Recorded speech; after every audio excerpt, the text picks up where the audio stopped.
Uy, buddy. Unsa man to akong nabalitaan ha? Nga classmate man din mo sa akong palalab.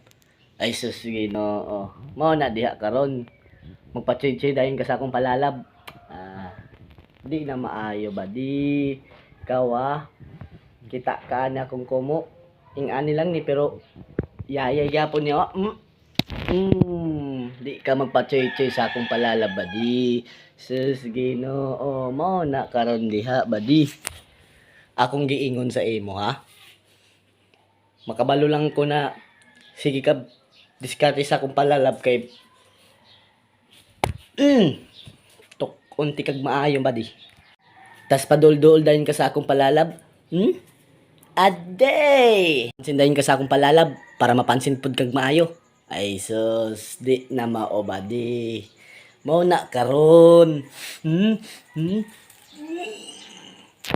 At day lami nimo ihag sa liog bangan di ka undangan hantod di mabayulit nya dol-dol dayon ka mangayo-ngayo kag papel para makatapad ka sa akong palalab. Ay alam ko nang galawan boy.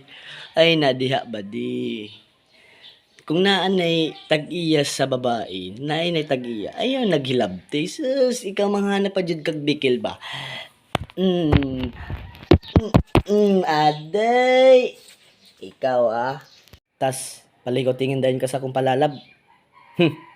Nya dito dayon ka sa likod niya mo lingkod para ang humot sa buhok imong mahamot. Sus manyakis kang dako ba di na pwede bawal. Always present pod ka para everyday nimo makita akong palalab. Isus papansin ay ganahan pug ka sa imong kilid sa mata na temporary nga black eye. Mao na ba di? Distance ginagabay sa akong palalab ba? Palayo ba? Distance. Para di ka kadawat og yummy burger nga black eye ha? Ako ra bang palalab dali ra ba na maatik? Ha?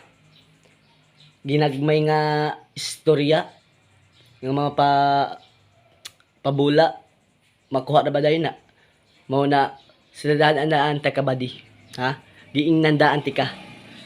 Nga kanang akong palalab imong diskartihan ay damay pati imong iring. Mao to ba di? No jud ingon pa sa akong mangod. No. Hinahinay rag patsoy sa akong palalab distance pod ginagbay ba di para ang akong giingon dili mabuhat ha. Mao ra to ba di? Peace out.